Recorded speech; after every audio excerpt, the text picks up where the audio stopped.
How many kids did you molest with Jeffrey Epstein? More than just elbows. We need is a new government that will put Canada first for a change. Hey gang, what's up? Aaron right here, Canadian Looney. We're here with Sweet Pea. She is sweet. But let me tell you something. Mark Carney's not sweet, man. He keeps digging this hole deeper. Like, let's take a look. Now he's making deals with people that we shouldn't be interested in making deals with. It's crazy. Let's take a look. He's selling us out. There's a fire over there. There's a fire over. There's so many crises in Canada. Let's take a peek. Oh, yeah. For the reasons I cited earlier, Canada intends to recognize the state of Palestine at the 80th session of the United Nations General Assembly in September 2025. These are Muslim values. These are Canadian values. Earlier today, I convened a cabinet meeting to do two things. One, provide an update on the state of negotiations with the United States, and secondly, to discuss the situation in the Middle East. With respect to the first, the trade negotiations with the U.S., as you know, we're seeking the best deal for Canadians. They need food, and they need people to be able to get them the food. But declarations of statehood remain slogans without strategies. And without US backing, it's difficult to see how a two-state solution might materialise. Donald Trump does not support the creation of a Palestinian state and criticised Canada's decision on social media. That will make it very hard for us to make a trade deal with them, Trump said. Oh, Canada. We have not yet reached that deal. Negotiations will continue until we do. Minister LeBlanc and senior officials will remain in Washington in pursuit of that goal. So why are you being so reticent to talk about that? Because I'm a good negotiator. I have negotiated a number of situations in the past. I know how to manage crises. The focus of our meeting was really the Middle East. The level of human suffering in Gaza is intolerable, and it's rapidly deteriorating. Earlier this week, the Minister of Foreign Affairs represented Canada at the UN high-level conference on a two-state solution in New York. In recent days, I've spoken with our allies, including President Macron, Prime Minister Starmer, President von der Leyen. I've also had a number of discussions with our ambassador to the United Nations, Bob Ray. International cooperation is essential to securing lasting peace and stability in the Middle East, and Canada will do its best to help lead that effort. Canada has long been committed to a two-state solution, an independent, viable, and sovereign Palestinian state living side by side with the state of Israel in peace and security. For decades, it was hoped that this outcome would be achieved as part of a peace process built around a negotiated settlement between the Israeli government and the Palestinian Authority. Regrettably, this approach is no longer tenable. These are Muslim values. These are Canadian values.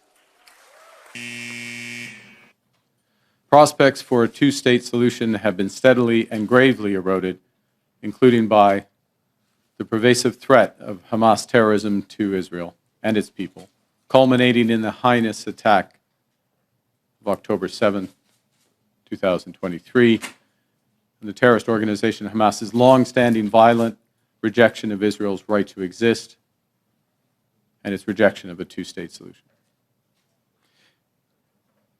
The accelerated settlement building across the West Bank and East Jerusalem, all the while settler violence against Palestinians has soared, has also undermined the process, as have actions such as the E1 settlement plan and this month's vote by the Knesset calling for the annexation of the West Bank,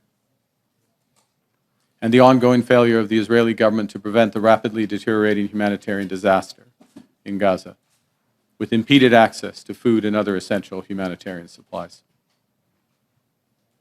The deepening suffering of civilians leaves no room for delay in coordinated international action to support peace, security, and the dignity of human life.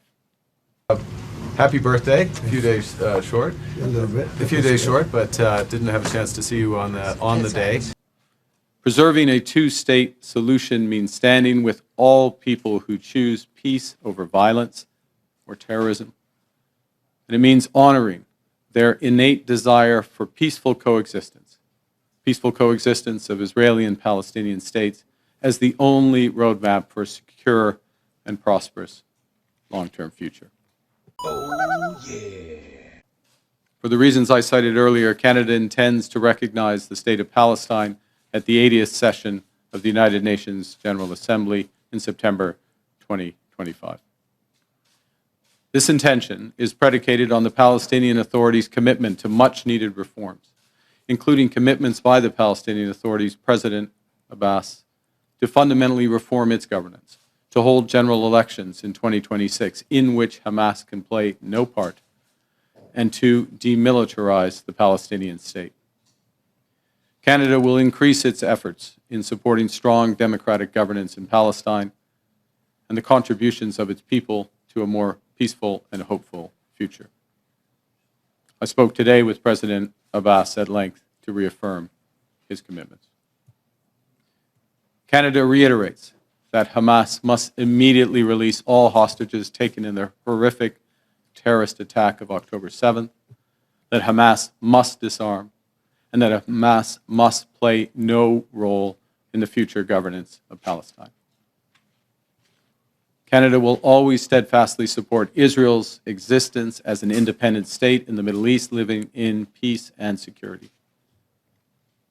Any path to lasting peace for Israel also requires a viable and stable Palestinian state, and one that recognizes Israel's inalienable right to security and peace.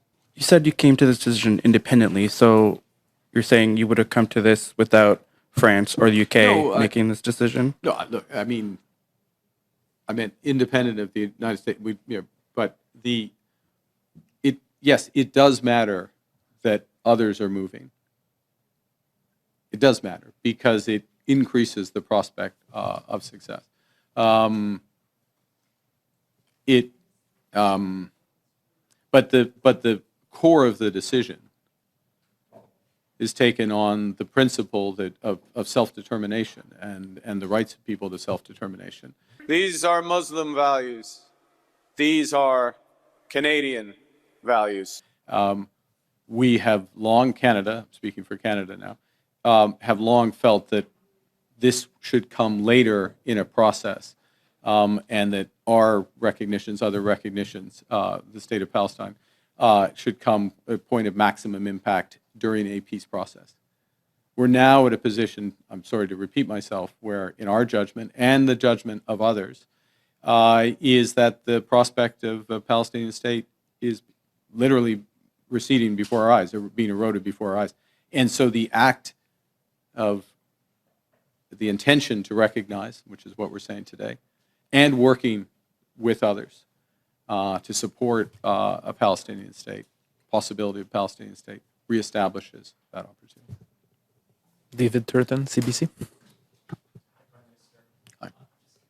U.S. trade talks. Is there any evidence that a deal with the U.S. is possible without tariffs on aluminum and steel? On aluminum and steel, look, I think I'd answer it this way, which is that the president has been very clear, and all the actions bear this out, and that there are certain sectors that are strategic in their judgment to the United States economy: aluminum, steel, automobiles, pharmaceuticals, semiconductors, lumber falls under 232 as well, the so-called 232 authority, and potentially one or two more. The U.S. approach, the revealed approach of the United States in all those sectors, has been to have tariffs, some base level of tariffs, and that's consistent. That's consistent across with very few relatively minor exceptions.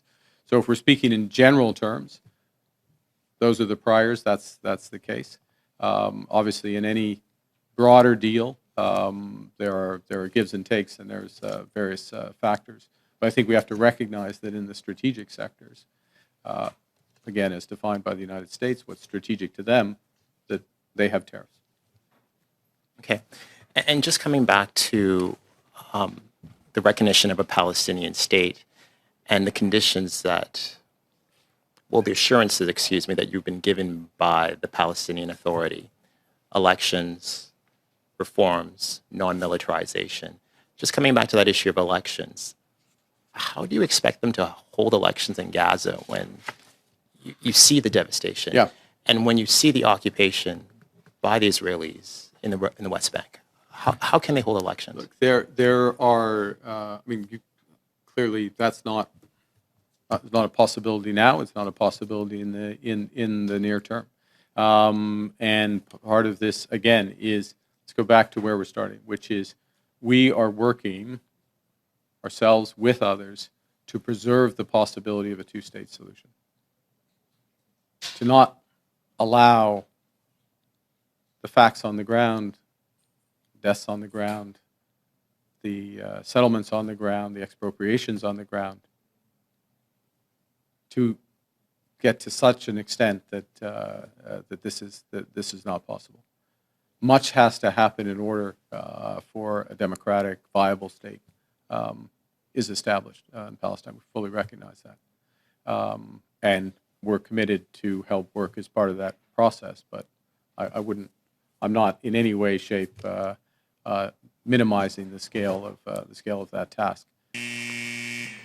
For one, Mr. Carney opposed all of these policies for 10 years as part of the Liberal government. I mean, look, he advised Trudeau to print money and run up huge deficits that drove inflation. He opposes pipelines and energy production here in Canada. His policy on housing is the same as Trudeau's, building up monstrous bureaucracies in Ottawa. His latest is a $35 billion government construction company, which is going to build prefab tiny homes with no driveways. What could possibly go wrong? Building up housing bureaucracies in Ottawa has doubled housing costs during the lost Liberal decade. And giving Justin Trudeau and Mark Carney a fourth term will only make it worse. Then there's crime. Mark Carney supports the entire radical catch and release, hug-a-thug criminal justice policy that has turned our streets into war zones in many of our biggest cities. He supports the distribution of tax-funded drugs. And he continues to stand by the entire Liberal agenda of the last decade. If you want to know what the Liberals will do with a fourth term, look what they did with the last 10 years. If you want to know what I'll do, look what I've been saying for the last 10 years. It hasn't changed. I have said exactly the same thing for the last 10 years, and it turns out that the things we must do to counter Donald Trump are all the things I said we should be doing before he even threatened the tariffs. We need to repeal the No New Pipelines Law, C-69. We need to cut taxes on workers. We need to allow tax-free reinvestment of capital gains in Canada.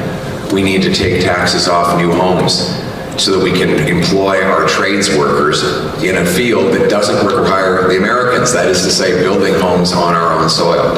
We need to secure our streets and lock up the criminals to bring home safety. In essence, what we need after a lost Liberal decade is not a fourth term. What we need is a new government that will put Canada first. Hey, that's something everyone can enjoy. This is a special day. And the message of Eid resonates in this room, across the city, and I may say it should resonate with all Canadians. These are Muslim values. These are Canadian values.